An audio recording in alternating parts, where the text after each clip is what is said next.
Critics warn the Prime Minister is trying to hitch Britain to the EU bandwagon once again.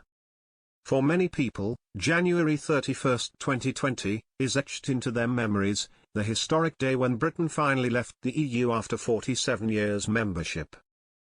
But as far as memorable dates go, February 3, 2025, doesn't immediately jump out as being remarkable. So what is the significance of this particular midwinter Monday, some 5 years after Brexit Day? It just so happens to be when Keir Starmer becomes the first Prime Minister this decade to attend a summit of EU leaders. Sir Keir regards it as a natural continuation of his efforts to reset relations with the bloc. But many see this as his most brazen act of Brexit betrayal yet.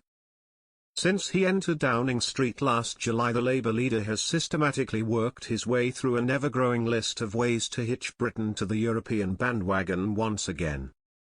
His invitation to Brussels follows months of fawning diplomacy during which the government has overtly courted trading and security partnerships with the EU.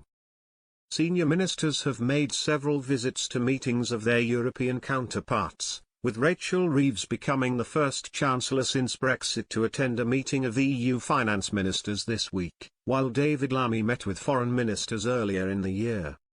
February's trip to the Belgian capital was announced after Sir Keir met European Council President Antonio Costa for a cosy tête-à-tête in No. 10 on Thursday. Downing Street said the pair also looked ahead to the EU-UK summit in early 2025, saying it would provide an important opportunity to make further progress on key areas to deliver tangible benefits for the people of the UK and the EU. This came after Sir Keir and European Commission President Ursula von der Leyen agreed to hold a series of annual summits between Britain and the EU when they met in October.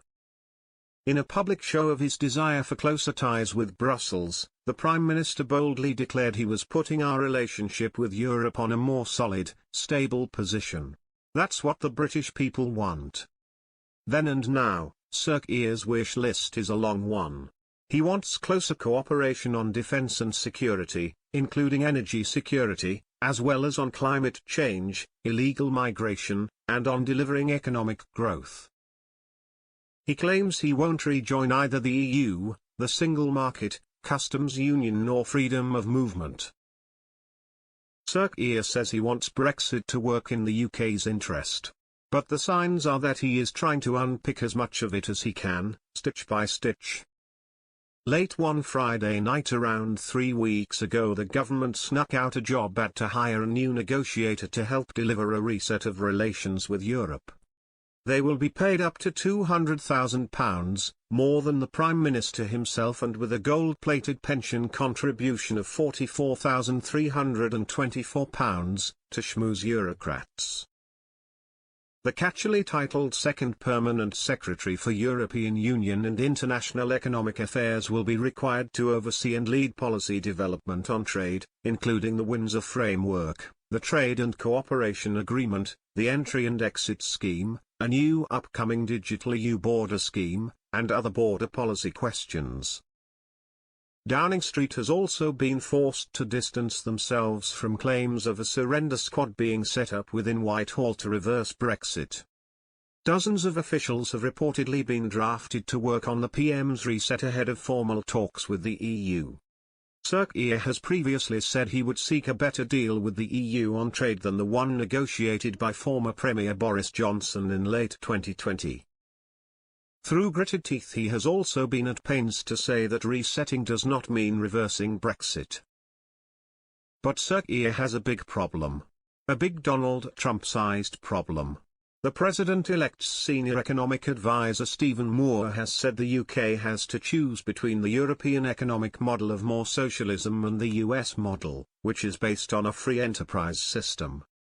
He said the UK is caught in the middle, but believed Britain would be better off moving towards more of the American model of economic freedom, and if that were the case, I think it would spur the Trump administration's willingness to do the free trade agreement with the UK. Experts say Labour's zeal to strip away what it calls unnecessary trade barriers is also deeply concerning. Brussels says those barriers are a result of the UK's own choices, leaving the single market and customs union. The government wants to ease the movement of food and drinks exports. It wants easier access for British artists, including musicians, to the EU. Some member states want enhanced fishing rights in UK waters. As the former EU negotiator Lord Frost has warned, if the EU gives you something, it wants something back. Mr. Trump will dominate global politics and economics for the rest of this decade, and our special relationship with the US will be crucial to how Britain fares. Sir Keir's plans for closer links to Europe on security and defence are also problematic. Relations have steadily improved since Russia's full-scale invasion of Ukraine. The two sides worked rapidly and closely to impose sanctions on Moscow and boost Kyiv's defences, with the UK leading the way on the latter.